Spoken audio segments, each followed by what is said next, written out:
I'm doing a close-up for my pink eyeshadow. Oh, you can probably see my pimple badge. Welcome Back to Statement. Peace. Today we're going to do an episode on the show Euphoria. Yes. And its rise to popularity and also its impact on fashion and I would say pop culture. So to describe a little bit of what Euphoria is, it is a show brought by HBO about a couple of teens, and it's kind of like a coming of age story as they grapple with issues such as relationships, drug abuse, abortions, really honestly like tough topics, as well as teens just not knowing how to identify themselves or define themselves, I feel like. Well, I guess we can just put it out there, spoiler alert. We're telling everyone to go watch the show. You can find it on HBO. I think it's actually been their most binged show since Game of Thrones. Yeah, and I think a lot of people are especially binging it because Zendaya recently won her Emmy for her performance as lead actress in it. Yes. I saw this tweet from, I think it was SZA, who was saying that she was like, if you think that Zendaya winning an Emmy is going to make me finally watch Euphoria, you're 100% correct. Which was me. So I just watched it this week. I didn't watch it until quarantine. And honestly, I ran out of shows, started my free trial for HBO. I know, I watched it during that's my when free I trial. got to binge it. HBO's shows are just top quality. But I think the craziest story to me was that the guy who plays Dr. Mark Sloan in Grey's Anatomy was on Euphoria. Eric Dane. Oh yes, the fact that Eric Dane is in it was it for me. Because I was just so shocked. I didn't know that he was that in like a TikTok thing? Oh yeah. That's it for me. Because I was just so shocked. I didn't know that he was in Euphoria, and I haven't seen him since Grey's Anatomy, and now he looks so old. And then the fact that he plays a kind of pedophile of sorts in the show, and especially has this kink for transgendered people, was really shocking to me. I think there was just so much shock value, and then the fact that he's then related to Jacob Elordi's character, and then Zendaya's character is quite distant from the entire story, but I think her narration and slight affiliation with all of them just brings it together. But I think that was the most shocking part was the pedophilia, I think. Really? Yeah. I see what you're saying in that all the stories are connected, and that way it reminds me of 13 Reasons Why. When you're looking at a friend group and from an outside perspective, or let's say you're a parent or someone who worked at the school, I feel like you wouldn't see how everyone's connected. Yeah. But then once you learn more about their stories, you understand how everyone is struggling through their own thing, and somehow like someone's involved in one part or another part.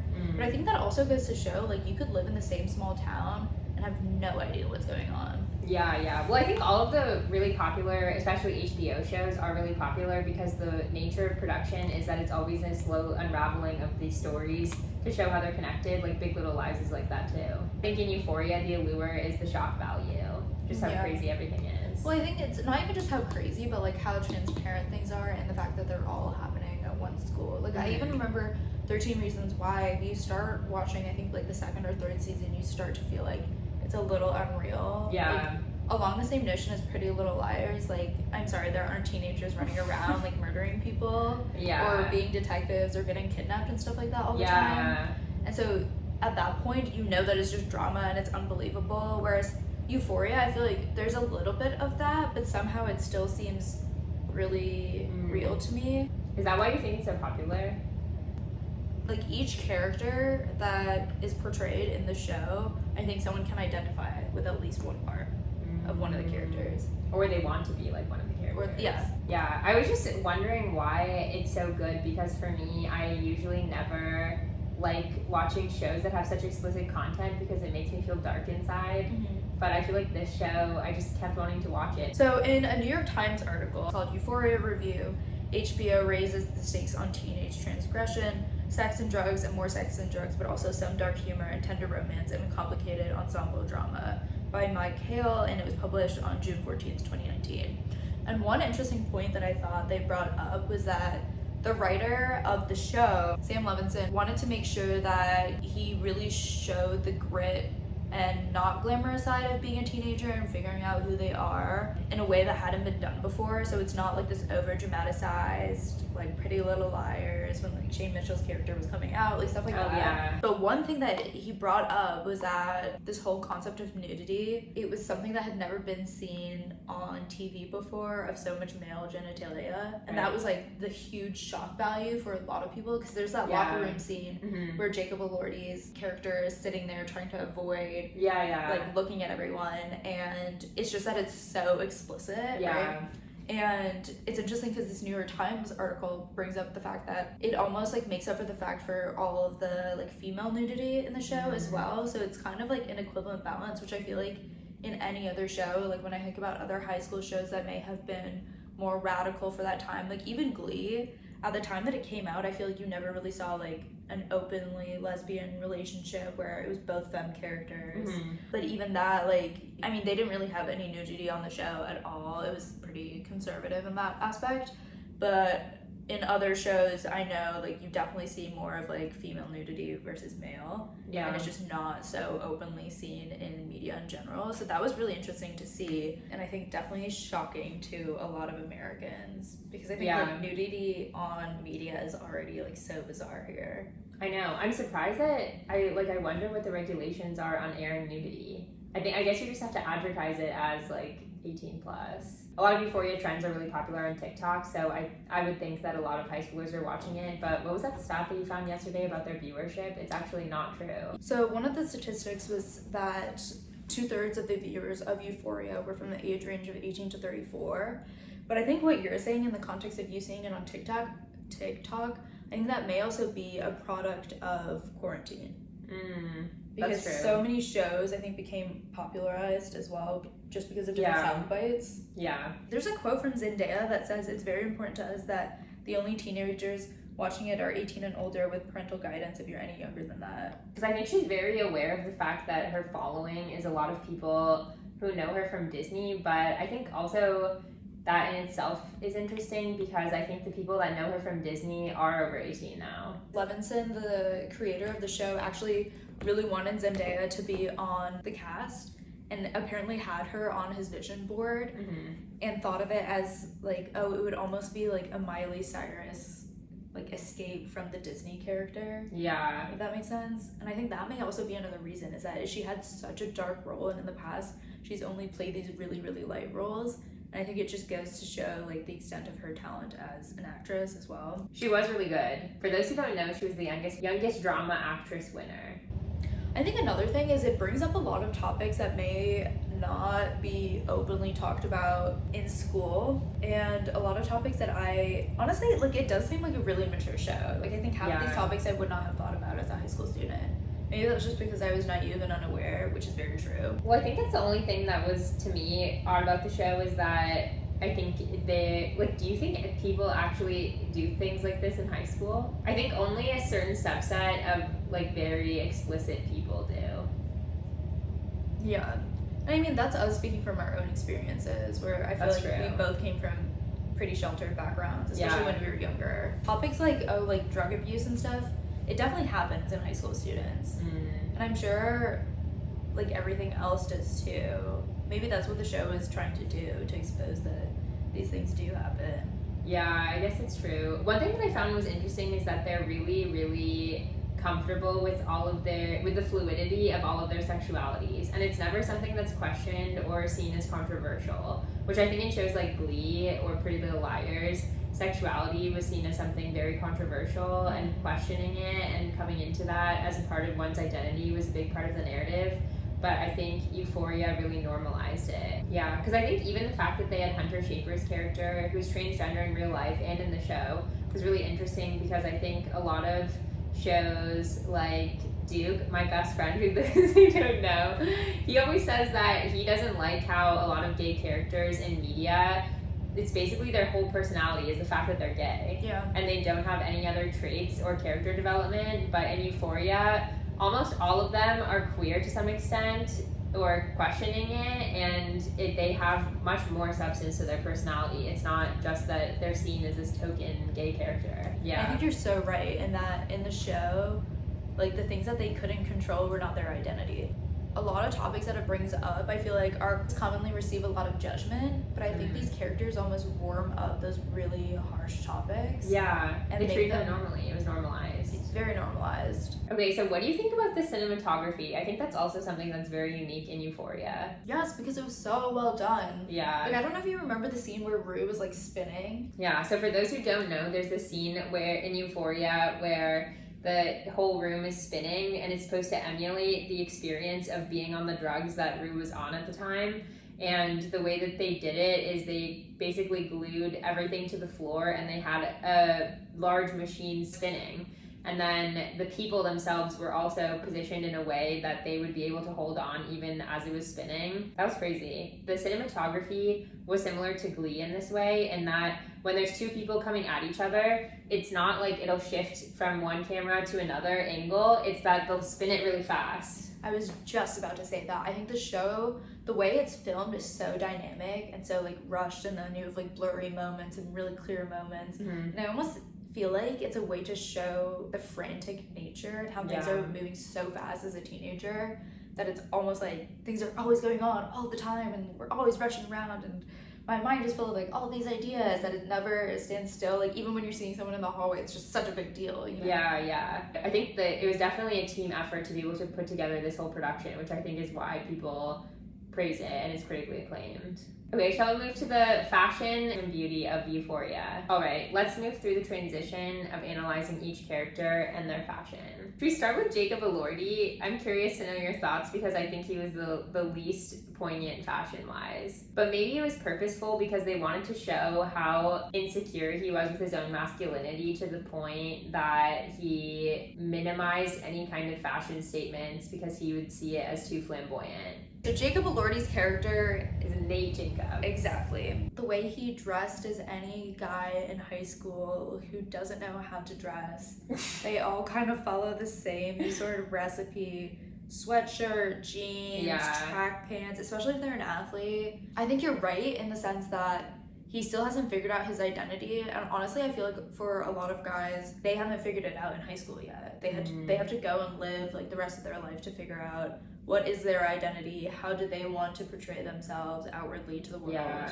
As for how his character is portrayed, I think it's hyper masculine.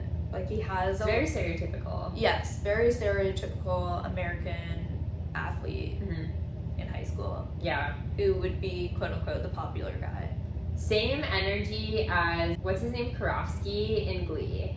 Yes, but I think Karofsky didn't have as many internal issues. Like it was only him being gay that he really outwardly portrayed as the issue, and that's why he was so aggressive. Whereas I think Jacob Elordi's character, it's resentment towards his father. Exactly. It eats at him. Exactly. Okay, also I'm reading this New York Times article called Enthralled by Euphoria, Hunter Schafer Knows Why. It's because of her. It's interesting. It says Schafer plays Jules and it compares her to Sailor Moon. I think they do have very similar vibes. She's very anime character, uwu, cute, and I think the fact that she's also white and conventionally pretty according to American beauty standards plays into her character a lot. Well, yeah, because I think partially she looks like a child. You know, she's like super slim, longer hair. It's like very flouncy. She wears very girly outfits. Oh, it says, so in quotes, after she landed the role, Sam Levinson, the creator, worked with her to fill out Jules' experiences transitioning. Next to Alexa Demi's character, Maddie Perez. She's Queen. So beautiful. So for anyone who doesn't know, you've watched some interviews with Alexa Demi on Vogue or whatever it may be about Euphoria. She actually helped develop all of the makeup for her character, and the makeup, I think, has become one of the iconic things that people recognize from the show Euphoria. Yeah. I remember when the show first came out, so many people wanted to recreate. I think at that time it would have been for Halloween because it is very bright, it's very fun, it's very girly, eye-catching, and then I think her style almost exactly matched the makeup. Yeah. There's a Cut article named The Best Part of Euphoria is Maddie's Matched Sets by Sarah Spellington. It was published on July 29th of 2019. And the article talks about how when they were creating her wardrobe for the character, they wanted her to be notoriously known for wearing matching sets. So you see a lot of I Am Gia, which was already a popular brand beforehand, but I feel like we talked about this earlier, it definitely became mainstream as it was seen on the show. Yeah. And so many of the sets were either recreated or I just saw it everywhere on social media. Yeah, especially the scene where she's wearing the purple set. And then At the carnival. Yeah, that TikTok audio went viral where she says, I know I shouldn't be here right now because I'm dressed like a hooker and none of you like me, but I just wanted to say congratulations. All of her outfits are very much defining her figure and defining her as a woman. I really like her face. It's very calming to look at. I think it's because she has kind of like a baby face because her cheeks are kind of large and then like her lips are really big, and so she just looks really cute, and her eyes are really big too. And so I think it's very Mona Lisa-esque, and that's why there are all these memes that Alexa Demi has existed since the beginning of time. I don't know where these memes are, but okay. So in this The Cut article, they say first it was pageants, and then she quit pageants, and she realized how much she liked doing nothing except being the recipient of the male gaze. And I think that really plays into what you said about all of these outfits that she has that really define her figure. She likes being the recipient of the male gaze. She really likes receiving attention. I read some analysis that it's to compensate for the fact that she has a dad who's an alcoholic, who's not present in her life. So she wants the male attention from other people, and I think she seeks it through her own fashion, and also she finds it as something that she can control in a life where her family life wasn't something that she could control. So when she can control how she's perceived by being so provocative, then I think it gives her more power and she feels more secure about it. That's so interesting because I feel like that almost could be applied to all of the characters. In Hunter Schafer's sense, it almost gives her power as well because it's so girly and she knows what she's going to get because she's going to specifically get that attention. Well, I think that's why I like fashion so much, because you can use it as a means of power. I mean, that's why I wanted to name this podcast Statement Piece, because I think statement pieces are always what gives people confidence and makes them feel powerful. And I think Alexa Demi sees the things that she wears as purposefully provocative. Well, I think it's also like a lot of people honestly wouldn't wear that to high school, but she has so much confidence that she will do whatever she wants to. I think that's why that TikTok audio went viral, because the scene where she's walking up to the chili booth is so iconic because she starts like this. And no one ever claps that way unless they're really angry, and then she just charges to the front of this family and just does her thing. All right, on to the next character, Rue Bennett, who is played by Zendaya. I think her fashion is really interesting because it's so muted, and she always wears plain, not provocative clothing. I think this is the first time we've like disagreed on the podcast. Well, I don't know, it wasn't anything like surprising to me. I mean, I guess because like I would wear stuff that she wears if I'm just rolling out of bed, and it was just like there. I mean, I wouldn't wear it tropical ever. I never wear tropical button down. That reminds me of a lot of guys in SAE are very Instagram bios would be the theme is always tropical. So I could never, just for the reason that I don't ever want to affiliate with being fratty. Yeah. So I guess like Zendaya's hair is usually pretty messy, and her style is pretty masculine in the show. Rue's character seems almost careless because they try to emphasize how much the drug abuse impacts people, and I think one of the things that is let go of first is your appearance. I agree with you in that if we saw someone walking down the street wearing the clothes that Rue's character is wearing, I would never think like, oh, that's a statement piece. Yeah. Oh, you really thought about this outfit today, something like that. It seems all very comfortable. She's able to go from place to place, and sometimes it is hyper masculine, like when she's wearing either suspenders and pants or like carpenter pants, like Dickies or something of that sort, or she's wearing like a work shirt with like a little name tag on it, or these really long shorts that are belted. They all seem very menswear inspired. Do you think that they emphasize fatigue and the negative aspects that she goes through with her drug abuse in order to dissuade people from taking part in drug abuse. Because I was almost thinking that it might have the Teen Mom effect, where when Teen Mom was aired, teen pregnancies had a dip. I do think it did portray like the really bad parts of drug abuse when she had her UTI and was struggling through that and her own depression and withdrawal symptoms. However, I do think a lot of it was also glorified. I think that was part of the controversy of Euphoria. Whenever you're going to talk about drugs or things like in 13 Reasons Why, there's a lot of sensitive topics. It's always the question of if you're glorifying it or dissuading people from engaging it. Okay, the last character we're going to do is Cassie. Cassie Howard, who is played by Sydney Sweeney. Now, I think her style are all things that have been done before. Yeah, but I think it's purposefully so because I think they wanted someone who is very American Girl. It's kind of interesting because I think her and Maddie, because I think both of them are somewhat scared of engaging in actual intimacy, and Cassie kind of seeks the male gaze as validation, and Maddie's character kind of takes on the male gaze as a power play, but also for validation. The thing is, I think Maddie actively seeks it, whereas Cassie has been receiving it since she was a young child. Like, they even show the scene of when she's a young girl, and they're always like, you're so pretty. Oh, yeah. Blah, blah, blah, like, you're like a doll type of thing. And so I think she has almost kind of always heard that it's become a part of her. But her style is overly feminine, like, definitely defines her figure.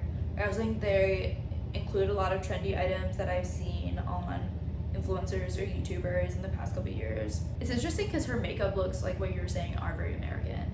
Yeah. Like, there's nothing that's kind of out there, which I think fit her character because I think she almost isn't trying to be out there. Yeah. Why do you think Cassie and Maddie are friends? I think they bond a lot over their intimacy issues. But I don't think that's the only reason why they're friends, because that other girl is like a part of their friend group, and Kat. But she's not as close to those two, I think. Like, another one of the viral Euphoria audios on TikTok is when she's like, bleep, you're my soulmate.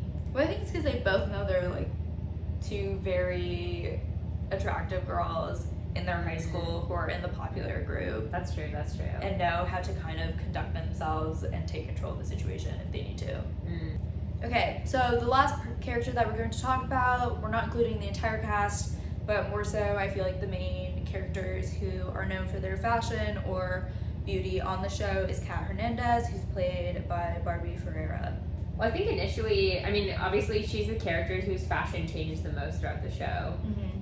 Because I think she really tries to uncover her own sexuality and explore it, and I think as that happens, her fashion begins to change and she becomes much more provocative. I think it's interesting because unlike the rest of the characters in the show, I think her romantic partners are people that she demeans very frequently, and I think it makes her feel very powerful, and so she almost wants to own that further by dressing very provocatively. So she starts wearing a lot of leather, chokers, chains, metal, and things like that, and it contrasts greatly to her fashion at the beginning of the show. But I think she also shows a great example for someone who isn't super skinny and wearing all of those things. Yeah. And I think that was something that was really unique to Euphoria because I've never seen that shown on TV, where like a character is really like kind of coming into their own by emphasizing their features. Yeah, that's true. Which I think was really cool to see, and like usually I feel like you see as a makeover, it's becoming like, if you think of really older TV shows or movies, like Princess Diaries, for example, right? It's becoming what the epitome of beauty was seen at the time, whereas for her makeover is becoming more of herself, or coming into this style where she feels more in control. Yeah. I also feel like it's a style that isn't portrayed on TV that much. Like, I feel like provocative or girly, like you see. Well, it's sort of goth. Yeah, it is. My main question is, do they have a dress code at this high school? I guess that's true. Well, at my high school, there wasn't really a dress code.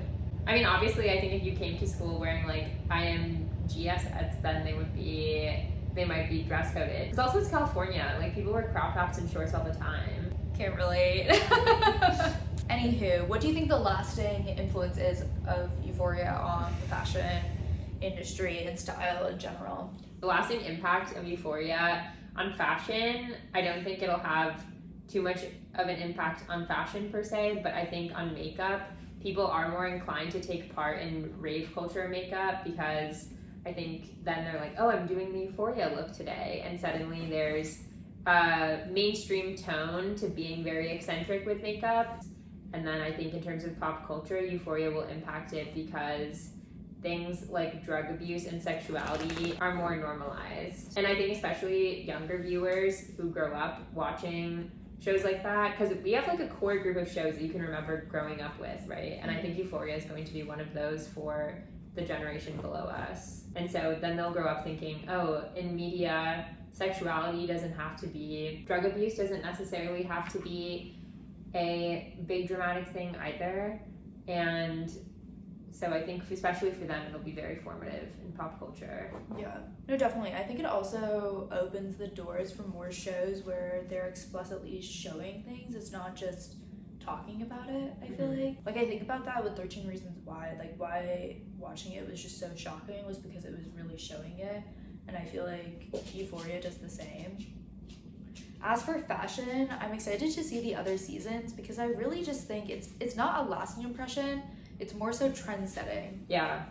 And if you think about other shows in the past, like Gossip Girl was kind of like that in its day and age. It's going to really, when people look back on this show, you're going to be like, yes, that was the style at this time. But also, I think it'll be good in showing the variety of styles at this point in time. Because I feel like even when shows like Gossip Girl are out there, there honestly weren't that many styles that were so openly accepted. And I feel like that's definitely changed today. All right. Well, this was a really interesting discussion. It was. I love talking about the show. What would you rate it out of 5? It's a 5 for me. Yeah, I think mine would be 4.8, only because it's so dark. I don't like watching dark things. I only like watching rom-coms because it makes me feel happy inside. But when I watch dark things, it makes me think that there's darkness in the world, and it makes me feel sad.